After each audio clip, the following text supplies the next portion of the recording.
वालेकुम, मैं हूं साजिद हसन और आप देख रहे हैं प्रोग्राम 7 से 8। सिंध के दूसरे मरहले के बल्दियाती इंतखाबात यानी हैदराबाद, कराची और दादू के अंदर और दीगर अजला के अंदर होंगे या नहीं, ये $1 मिलियन सवाल बन चुका है आज तक की तारीख में।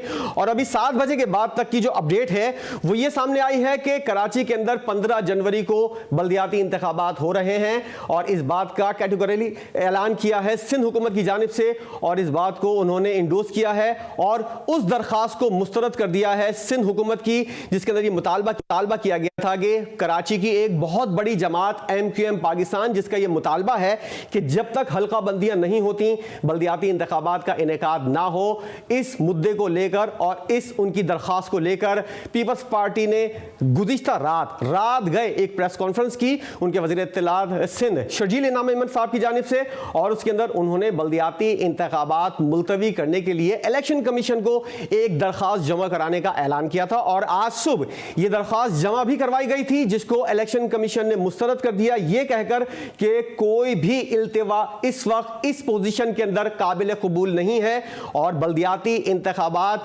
15 जनवरी को भी होंगे। और इसके अलावा अब से थोड़ी देर पहले की जो अपडेट है वो ये है कि सिक्योरिटी हुकाम और इलेक्शन कमीशन के इजलास हुआ है और इलेक्शन कमीशन के हुकाम को सिक्योरिटी हुकाम की जानिब से यह बताया गया है कि शहर में कलअदम जमात की तरफ से दहशतगर्दी का खतरा है और इस सूरत हाल को देखते हुए इंतखाबात का इल्तिवा करना है या नहीं यह फैसला इलेक्शन कमीशन के ऊपर छोड़ा जाता है। लेकिन सिक्योरिटी हुकाम ने इंतजामात करने के हामी भरी है और यह भी कहा है कि रिस्क मौजूद है मगर इस सूरत हाल को मैनेज किया जा सकता है पुलिस और रेंजर्स की जानिब से। एक अहम सवाल कि कराची और हैदराबाद में और दीगर अजला में बल्दियाती इंतखाबात होंगे या नहीं, आज के प्रोग्राम में इस पर बात होगी। पीपल्स पार्टी के सीनियर रहनुमा तैमूर तालपुर साहब हमारे साथ मौजूद होंगे, जबकि MQM पाकिस्तान के MNA जो हैं अबू बकर सिद्दीक साहब भी इस वक्त प्रोग्राम में हमारे साथ मौजूद है। सबसे पहले तैमूर तालपुर साहब आपकी जानिब में आऊंगा क्योंकि आप उस कमेटी का भी हिस्सा हैं जो वज़ीर-ए-आज़म सिंध ने कायम की है बल्दियाती इंतखाबात के इंतजामात और उसके इनेकाद के हवाले से जो कमेटी है। तैमूर साहब, आज तक की तारीख में आप क्या कहते हैं, सिंध के अंदर कराची और हैदराबाद और दीगर अजला में दूसरे मरहले के बल्दियाती इंतखाबात हो रहे हैं 15 जनवरी को या नहीं? बिस्मिल्लाहिर्रहमानिर्रहीम।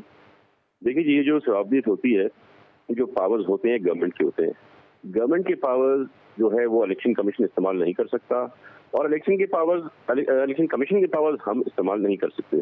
तो मेरे ख्याल से यहाँ पर इदारों को और हुकूमत को टकरार में नहीं आना चाहिए।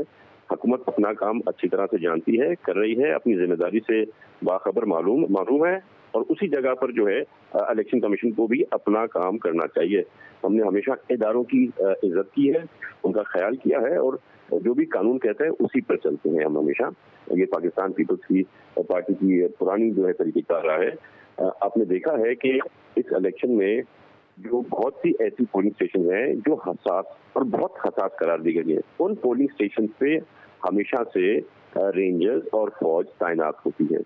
आज भी वो बहुत हसास पोलिंग स्टेशन हैं और जो डिफरेंट पार्टीज हैं जो उसमें इलेक्शन जिनके कैंडिडेट्स लड़ रहे हैं उनकी भी डिमांड है कि वहां पर हमें फौज और रेंजर्स चाहिए, वरना खून खराबा होगा। खून खराबा से हुकूमत अफोर्ड नहीं कर सकती इस टाइम पर। उसके साथ साथ हमारी जो इत्तेहादी जमात है MQM, मुत्तहिदा कौमी मूवमेंट पाकिस्तान, वो भी आज सारे एक साथ हैं, सारे जो हैं एक साथ जम हो गए हैं, पहले से ज्यादा मजबूत हैं, पहले से ज्यादा लोग उनके साथ हैं आज। तो लिहाजा उनकी भी एक फेयर जायज डिमांड है। वो हल्का बंदियों में खुश नहीं है, वो सेंसस चाहते हैं और सेंसस लॉन्ग टर्म है, ठीक है, उसको हम छोड़ सकते हैं, पर वो जो जिस तरह से पॉपुलेशन का अमेलगमेशन उसमें चाहते हैं तो वो मेरे ख्याल से उनका जायज हक है, जो भी इतना बड़ा काम नहीं होगा। प्रॉब्ली मैं समझता हूँ अगर महीने का टाइम भी दे दें तो हम ये इलेक्शन फिर से कराची और हैदराबाद का करा सकते हैं। जो आपका $1 मिलियन क्वेश्चन था, उसके जवाब के लिए आपको थोड़ा और इंतजार करना पड़ेगा क्योंकि वहां पर अभी तक फैसला नहीं किया। अपना सेकंड जो ओपिनियन दे रही है इलेक्शन कमीशन हमारे पुलिस और दूसरे इदारों के साथ मिलने के बाद, तो उन्होंने भी अभी तक नहीं दिया।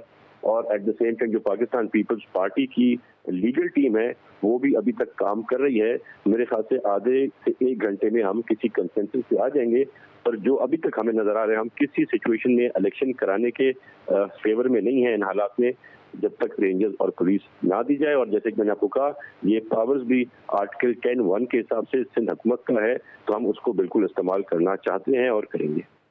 और तैमूर साहब, अभी जो कुछ ज़राए होते हैं, अंदरूनी ज़राए, जो इस वक्त इलेक्शन कमीशन और सिक्योरिटी हुकाम के जो इजलास हो रहा है, वहाँ से कुछ खबरें ऐसी आ रही हैं कि इलेक्शन कमीशन जो है वो मुतमईन हो गया है सिंध पुलिस ने और सिक्योरिटी हुकाम की जानिब से जो उनको यकीन दहानियाँ कराई गई हैं, रेंजर्स और पुलिस की मौजूदगी में इनेकाद मुमकिन हो सकता है। इस तरह की कोई खबर आ सकती है। अगर ऐसा ऐलान होता है इलेक्शन कमीशन की जानिब से, तो इंतजामात वगैरह करने के लिए आप लोग तैयार हैं सिक्योरिटी देने को? क्योंकि सिक्योरिटी हुकाम से तो मीटिंग हो गई है, इंतजामात जो दीगर होते हैं वो इंतजामात आप लोग कर लेंगे अगर इलेक्शन कमीशन बोल दे कि हाँ 15 तारीख को ही इंतखाबात होंगे? देखिए जी, हमें चूंकि आईजी सिंध ने कल सिंध काबीना के इजलास में ब्रीफिंग दी थी, जिसमें हमें अपने खदशे जाहिर किए थे। उन्होंने कहा था कि टेररिस्ट अटैक का भी खतरा है। उन्होंने कहा था कि वो अपनी टोटल पुलिस फोर्स जो पूरे सिंध में हर जगह तैनात है, अगर उन सबको भी लगा दें तो फिर जाके वो उस मरहले को, उसकी परफॉर्मेंस को ओवरलुक करने के लिए एक बेहतर पोजीशन में होंगे। तो सिंध पुलिस के चीफ ने जो हमें कहा है, हमें तो वो बहुत अच्छी तरह से याद है। और दूसरी बात, अगर रेंजर्स पुलिस के साथ आ रही है तो फिर भी मैं समझता हूँ कुछ हम बेहतरी की तरफ जा सकते हैं, इलेक्शन कराने का सोच सकते हैं। पर जो मेरी इंफॉर्मेशन है, rangers and the army have refused bluntly and refuse on paper, क्योंकि उनको अपने हालात जो है बॉर्डर्स पे टेररिज्म के काफी हालात हैं, उनको भी वो भी वहाँ पे जाके मुंह देना है। तो मेरे ख्याल से आई एम क्वाइट होपफुल कि इलेक्शन कमीशन ऐसा कोई जल्दबाजी में फैसला ना करेगा जो कल हमारे लिए खतरे का बायस बने। जज्बात में कोई फैसला नहीं करना। आपको पॉइंट आ गया तैमूर साहब, और साथ रहिएगा। अबू बकर सिद्दीक MQM पाकिस्तान के रहनुमा हमारे साथ मौजूद है। अबू बकर साहब, गुज़िश्ता रोज़ की जो प्रेस कॉन्फ्रेंस थी जिसके अंदर तमाम आपके जो भाई हैं और जो धड़े हैं वो एक हुए थे, उसके अंदर बहुत एक ऐसी बात की गई थी जिससे कराची के अंदर जो है माहौल जो है वो कुछ गर्म होता हुआ नजर आया कि हम अगर इंतखाबात नहीं लड़ेंगे तो इंतखाबात होने भी नहीं देंगे, तो या तो रोड पर फैसला होगा या फिर वोट का फैसला होगा।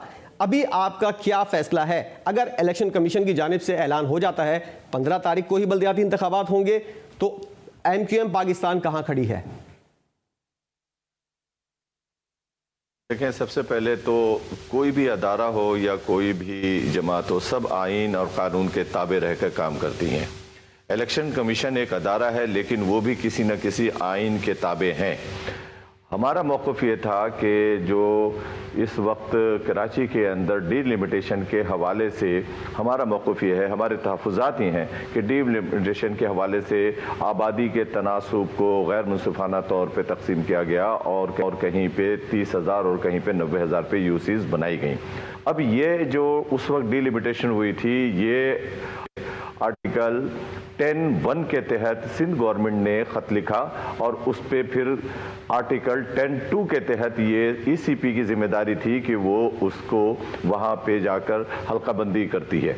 अब हम अदारों में भी गए, हम ECP भी गए और हम सुप्रीम कोर्ट और हाई कोर्ट भी गए, और सुप्रीम कोर्ट ने हमारे दरख्वास्त को देखने के सुनने के बाद ये कहा कि आपके तहफ़्फ़ुज़ात बिल्कुल जायज़ हैं, लेकिन आप ये दरख्वास्त हाई कोर्ट और इलेक्शन कमीशन लेकर जाएं। लिहाजा सुप्रीम कोर्ट के उस रूलिंग के मुताबिक हम दोबारा इस अपने दरख्वास्त को, पिटीशन को लेकर इलेक्शन कमीशन के पास गए और हाई कोर्ट के पास गए इंसाफ लेने के लिए, क्योंकि हम समझते थे कि इसके अंदर ज़ातियाँ हुई हैं और यूनिफॉर्म पॉलिसीज़ का इम्प्लीमेंटेशन नहीं हुआ है।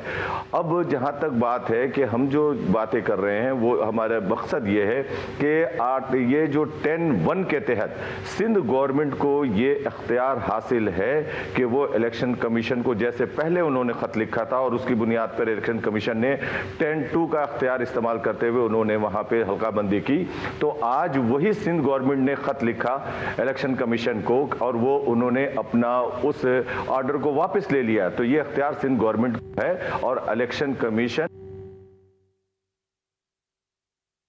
अबू बकर सिद्दीक साहब हमारे साथ मौजूद होंगे और उनसे MQM पाकिस्तान का मौक़िफ़ लेंगे।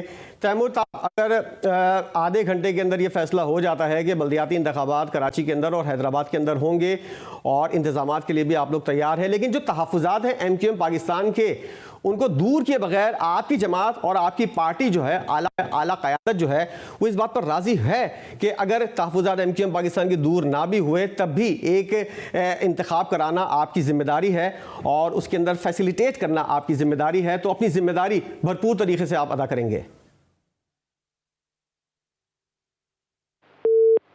तैमूर तालपुर साहब भी हमारे साथ मौजूद नहीं हैं और उनसे रब्ता करने की हम कोशिश करेंगे। अबू बकर सिद्दीक साहब भी हमारे साथ मौजूद थे और MQM पाकिस्तान के तौर पर मौक़िफ़ क्या है इस हवाले से भी हम बात करेंगे। इंतखाबात होंगे या नहीं, आज के प्रोग्राम में हम यही बात कर रहे हैं। एक ब्रेक लेंगे जिसके बाद दोबारा हाजिर होंगे। यही सवाल कि इंतखाबात होंगे कराची में या नहीं, एक ब्रेक के बाद।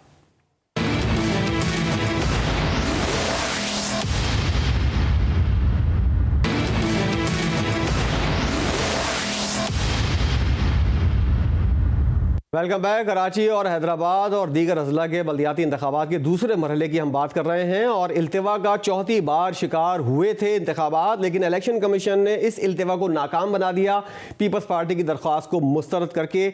और इस वक्त मेहमान हमारे साथ मौजूद है। अबू बकर सिद्दीक साहब तो वैसे ही हमारे साथ मौजूद है पहले से ही।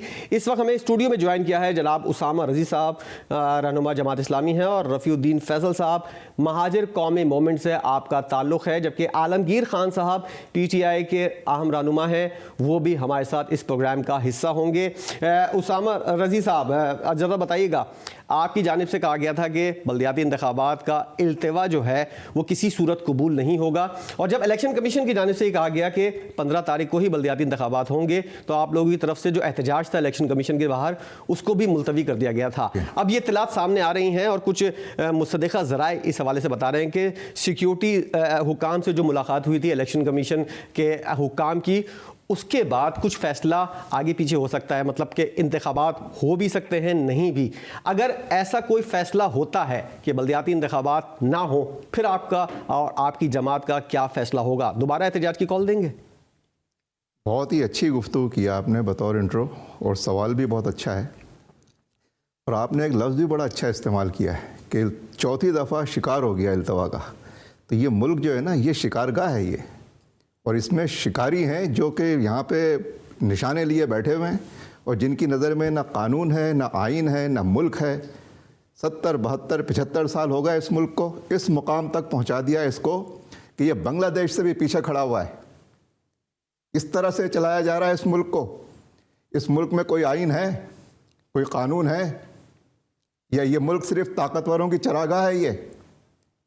ये मुल्क आवाम के लिए बना है या ताकतवर लोगों के लिए बना है? इस मुल्क के अवाम शहरी हैं या किसी के गुलाम और रियाया हैं? ये आप इस मसले को तो समझें। ये मुकदमा है क्या? ये मुकदमा ये है ना कि जमहूर के लिए ये मुल्क बना है, जमहूरी हक उनका सबसे बड़ा हक है, और जमहूरी अमल को जारी रहना चाहिए। और चौथी मर्तबा, पहले कहते थे बारिश हो गई, फिर कहते थे ये हो गया, फिर कहते थे वो हो गया, अब क्या मसला हो गया? और सिक्योरिटी का मसला कह रहे हैं आप। कहाँ पे सिक्योरिटी का इशू है? कहाँ पे आपने फोर्स लगाई हुई है? और ये आपको आज यानी रात के 12 बजे याद आता है कि सिक्योरिटी का मसला है? यार खुदा का खौफ नहीं है? इन लोगों को मरना नहीं है? ये पाकिस्तान किस लिए बना है? इसके क्या भयानक नतायज इस मुल्क के ऊपर, इस अवाम के ऊपर, और इस मुल्क जिस मकसद के लिए मुल्क बना, इस्लाम के ऊपर बन रहे हैं। कल खुदा का के कटहरे में भी खड़ा होना होगा आपको।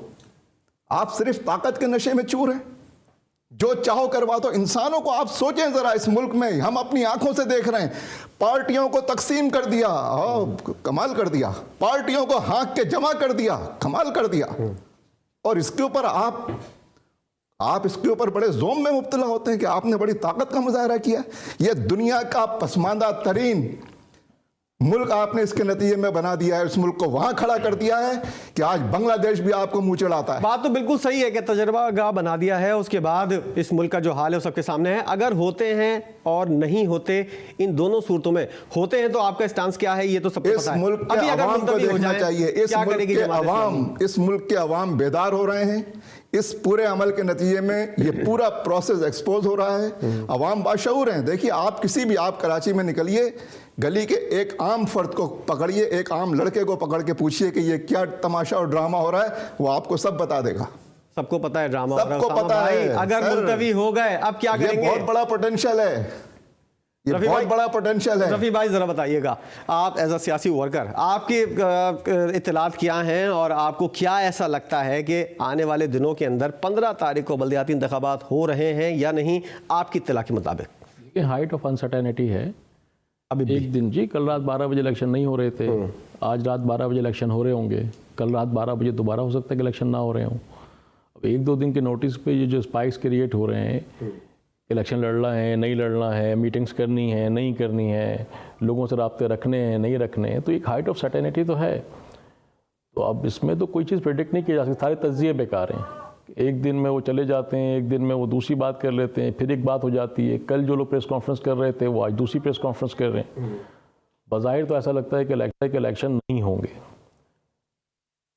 बज़ाहिर आपको ऐसा लगता है कि इलेक्शन नहीं होंगे। बज़ाहिर ऐसा रफ़ीउद्दीन लगता है। फैसल साहब ने एक बहुत बड़ी बात कर दी है और अबू बकर सिद्दीक साहब आपकी बात पहले ही वहीं रह गई थी, मैं आपकी जानिब आऊंगा और पूरा सवाल आपसे मैं करूंगा ताकि आप सही तौर पर उसका जवाब दे दें। लेकिन उससे पहले मैं चाहूंगा, आलमगीर खान साहब हमारे साथ मौजूद हैं, पीटीआई के रहनुमा हैं और इनकी जमात का ये दावा है कि अगर इंतखाबात कल हो जाएं, परसों हो जाएं, अगले महीने हो जाएं, जब भी इंतखाबात हों इमरान खान और उसकी पार्टी जीतेगी। आलमगीर खान साहब आपके पास क्या इत्तलात है, इंतखाबात होंगे नहीं होंगे? 4 दफा तो पहले ही इल्तिवा का शिकार होने के बाद अब बाकायदा ऐलान हुआ है, 15 तारीख को क्या के देखते हैं आप?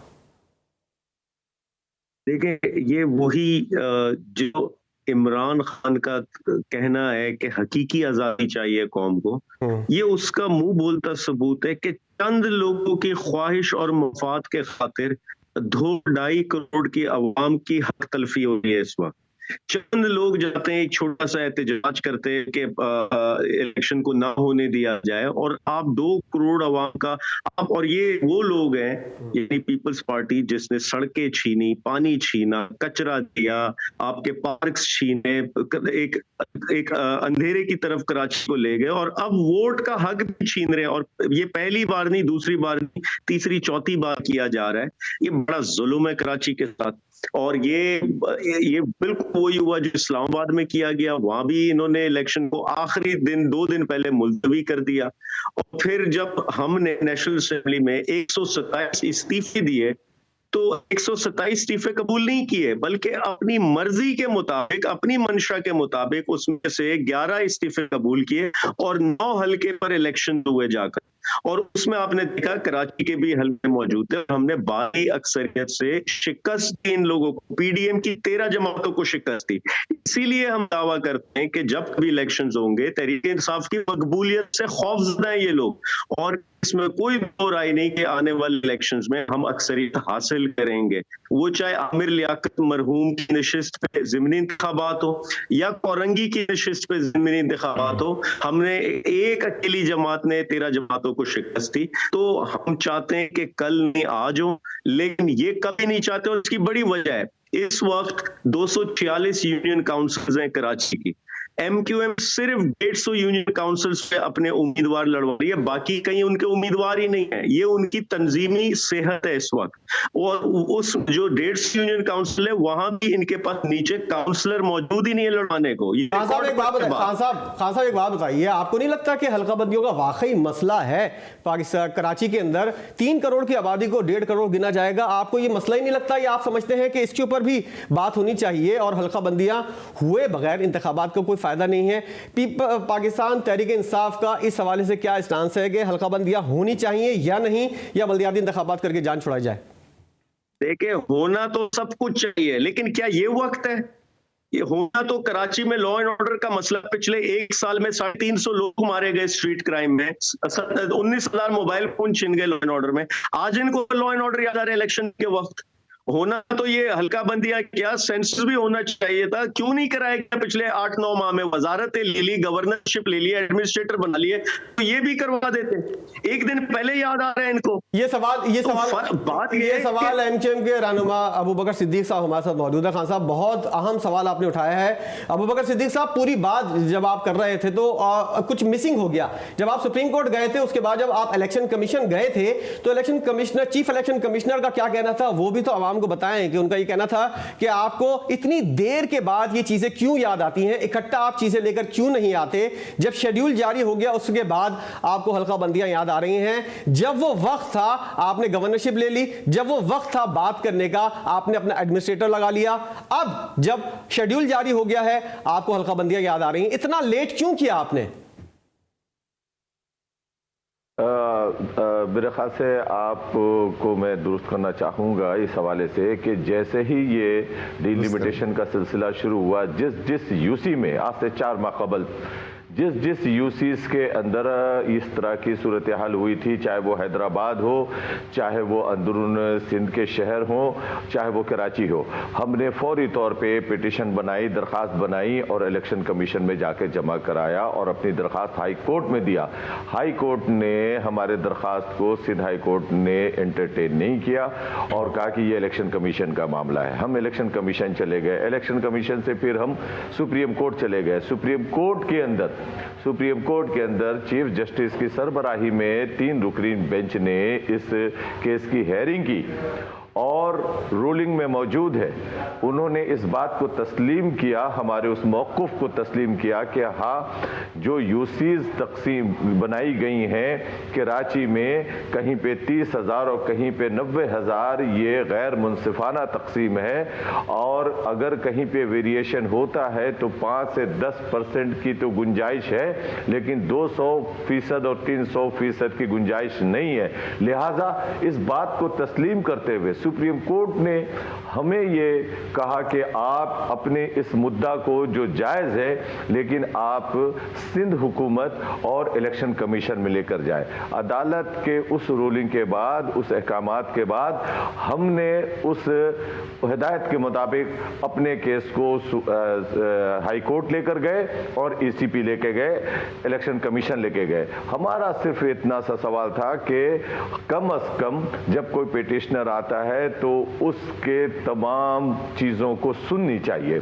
जो इस वक्त यहाँ पे जो हमारे तहफ़्फ़ुज़ात हैं वो यही है कि आपने कराची के एक डिस्ट्रिक्ट के अंदर भाई आपके तहफ़्फ़ुज़ात जो है वो बिल्कुल सबको पता है, वो एक दफ़ा नहीं 1000 दफ़ा आप लोग दोहरा चुके हैं। जरा ये बताइएगा, आप कल की प्रेस कॉन्फ्रेंस की अगर बात की जाए, खालिद मकबूल सिद्दीकी साहब, देखिए हम उस इलेक्शन को नहीं मानेंगे जहां जाती हो, जहां हक तलफी हो, जहां हकदार को हक ना दिया जाए वोट कास्ट करने का, बिल्कुल जायज़ है। जहां पे 30,000 के ऊपर एक यूसी बने और 90,000 पे वसाइल की तकसीम में उसी तरह जाती होगी। वसाइल के जब तकसीम होंगे तो हमारा एक कैंडिडेट होगा, उसके मुकाबले में 3 कैंडिडेट दूसरी तरफ होगा, तो हम ऐसे इलेक्शन, ये मुताबिक बिल्कुल जायज है, कोई इसको मना नहीं कर रहा, ये मुताबिक बिल्कुल जायज है अबूबकर साहब। लेकिन एक सवाल जो बुनियादी तौर पर कल की प्रेस कॉन्फ्रेंस में मैं भी मौजूद था और मैंने एक इत्मीनान देखा खालिद मकबूल सिद्दीकी साहब के चेहरे के ऊपर, जिस वक्त वो ऐलान कर रहे थे कि बल्दियाती इंतखाबात तो होंगे ही नहीं। क्या किसी किस्म की कोई यकीन दहानी आप लोगों को करवाई गई? इतना श्योर कैसे हैं आप लोग? देखिए हम अपने आईनी और कानूनी जो हमारे पास रास्ते थे और हमने जो अपनी एप्लीकेशनें तैयार की हैं वो इतना मजबूत है कि हमें पूरी उम्मीद है कि सिंध गवर्नमेंट ने 10(1) के तहत जो दरख्वास्त दी थी और उसके तहत जो डिलिमिटेशन कराया था, हमने सिंध गवर्नमेंट से ये कहा। अबूबकर साहब, अदालत, इलेक्शन कमीशन के तौर पे दोनों आपकी इस बात को डिनाई कर चुकी हैं और इस मुतालबे को मुस्तरद कर चुकी हैं। अब आपको किसने यकीनदानी कराई? जरा इस बारे में बता दें कि कौन ऐसी शख्सियत है या इदारा है जिसने ये कहा है कि इंतखाबात नहीं होंगे?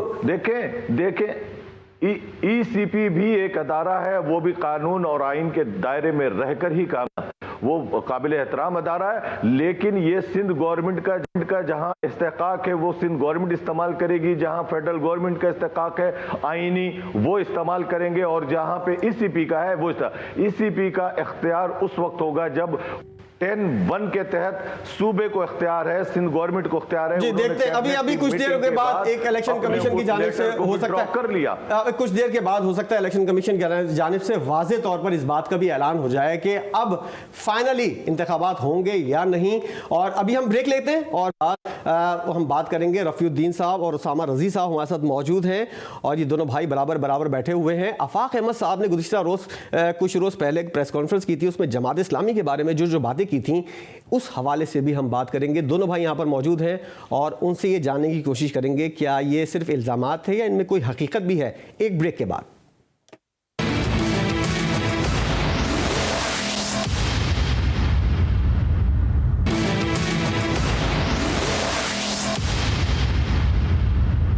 Welcome back. प्रोग्राम में बात हो रही है कराची के इंतखाबात की और वक्त बहुत कम रह गया है, इसलिए वक्त ज़ाया किए बगैर मैं रफ़ीउद्दीन साहब और उसामा रज़ी साहब की मौजूदगी का फ़ायदा उठाते हुए रफ़ीउद्दीन साहब से ये सवाल करना चाहूँगा कि हमने देखा कि आफाक अहमद साहब ने कुछ रोज़ कबल एक प्रेस कॉन्फ्रेंस की थी और संगीन तर इल्ज़ामात लगाए जमात इस्लामी के ऊपर और कहा यह था कि असलहा कल्चर लेकर आए और कॉलेजेस के अंदर असलहा का नुमाइश की गई और बहुत सारे ऐसे इल्ज़ामात हैं। क्या ये सिर्फ इल्ज़ामात थे या वाकई इनके अंदर कोई हकीकत है? फैसल भाई, मैं इसको समझता हूँ क्योंकि वक्त कम है और मैं चाहूँगा कि कोई साथी मुझे इंटरप्ट भी ना करें क्योंकि मैंने सबकी बात कंप्लीट सुनी है। पहली बात तो ये है कि जमात इस्लामी मौजूद है, PTI मौजूद है, मुत्तहदा कौमी मूवमेंट मौजूद है। इन तीनों जमातों ने या पीपल्स पार्टी ने आज तक कोई प्रोटेस्ट, कोई स्ट्रगल किसी किस्म की कुछ नहीं किया। कोई इनकी मेजर डिमांड्स में कभी नहीं रहा। इनकी मेजर डिमांड्स में सबके या तो मेयर बनना रहा है या एडमिनिस्ट्रेटर बनना रहा है या कराची कैप्चर करना रहा है, चाहे वो PTI हो या कोई भी हो। तो इन्होंने कभी सेंसस के हवाले से, कभी डिलिमिटेशन के हवाले से कभी कोई सीरियस वर्किंग नहीं की। नस्ला टावर पे आप लोग जमा कर लेते हैं, आप किसी भी मामले पे लोग जमा कर लेते हैं। आपने इस मामले पे कभी रोड क्यों नहीं बंद की है? क्योंकि आपको सूट करता है। 3 करोड़ को 1.5 करोड़ गिरा जाए ये आपको सूट करता है। और इसके अलावा बात करें कि जी लॉ एंड ऑर्डर की बात की मेरे भाइयों ने, तो लॉ एंड ऑर्डर से मुराद ये है कि अब आप कराची के वारिसों, ये जो लोकल गवर्नमेंट होती है ये कराची के वारिसों को देने की बात होती है कि इसमें से लोग सिलेक्ट होंगे।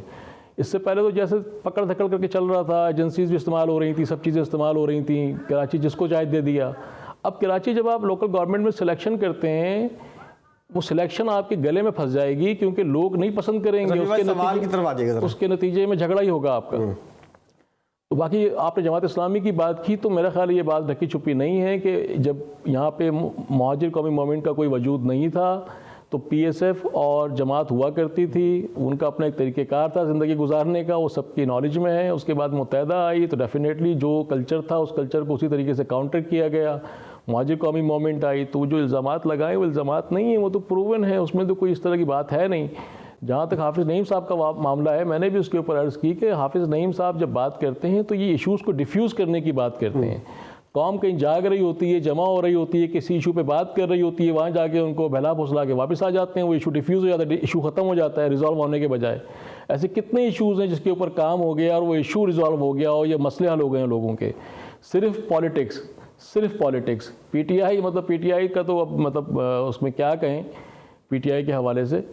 और मर्जर के हवाले से भी आपने कोई बात की थी, गालिबन मर्जर के हवाले से बात की थी। आपकी सिर्फ थोड़ी सी टाइम लूँगा और उसके अंदर ये बात वाजे करते हैं आपकी, ये मर्जर जो हुआ है देर पा है, चलता हुआ नजर आ रहा है आपको? देखिए, 2 बातें। पहली बात तो ये कि तमाम दूसरी जमातें बात करती हैं, मेरी जमात नहीं है मुत्तहदा कौमी मूवमेंट, लेकिन तमाम जमातें मजाक उड़ाती थी कि जनाब हम किससे बात करें, PSP से बात करें, मुहाजिर कौमी मूवमेंट से बात करें, मुत्तहदा से बात करें या PIB से बात करें या लंदन से बात करें। तो आप कम अज़ कम इसको तो अप्रिशिएट करें ना। आपका एक सवाल के लोग कि किससे बात करनी है, एक शब्द तले सब लोग आ गए हैं और अगर किसी से बात करनी है तो बादराबाद जाए और जिसको बात करनी है बात कर ले। उसामा साहब, बहुत संगीन इल्जामात, और सिर्फ इल्जामात नहीं, अब तो उन्होंने बैठ के आपके बराबर में बोल भी दिया कि इल्जामात नहीं है, ये हकीकत है।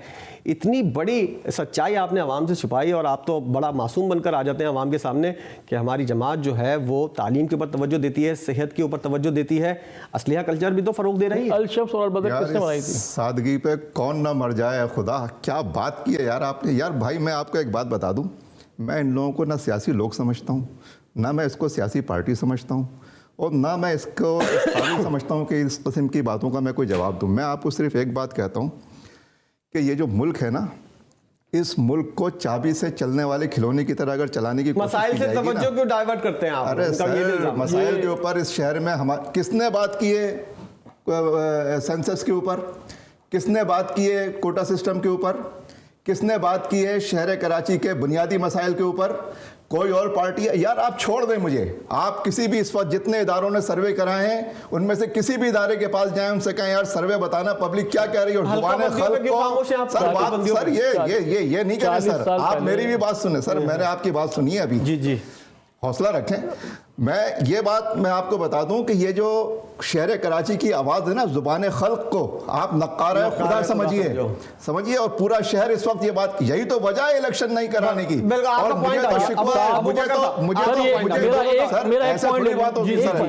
ऐसे बात नहीं होगी सर, आपने बात की है पूरी बात, तो मैं तो अपनी बात करूंगा ना। 7-8 मैं जब आप मेरे नहीं सर, ऐसे बात नहीं होगी सर। आप झूठा प्रोपेगेंडा करें यहाँ पे बैठ के, आपको ना कराची के तालीमी इदारों की तारीख का पता है ना आपको सियासत का पता है। आप यहाँ पे आपको यहाँ लेक्चर देने के लिए आए हमें। मैं आपसे ये बात अर्ज कर रहा हूँ कि इस्लामी जमीयत तलबा जामिया कराची समेत मुल्क की तमाम जामियात में सबसे ज्यादा वोटों से तसलसल के साथ जीतने वाली पार्टी है। आप ये बात कह के उन तमाम लोगों के ऊपर उनकी तौहीन करते हैं जिन्होंने एक खुले शफाफ जमहूरी अमल के जरिए इस्लामी जमीयत तलबा को मुंतखब किया था। आप प्रोपेगेंडे के ऊपर बात करते हैं, आप प्रोपेगेंडा लोगों की आंखों में डालना चाहते हैं। और सर इस तरह आप बीच में इंटरप्ट करेंगे तो फिर आप भी बात नहीं कर सकेंगे। आपको मैंने इनको वक्त दिया है ना पूरा, मैंने इनकी सर ऐसे नहीं सर, मैंने इनकी पूरी बात सुनी है।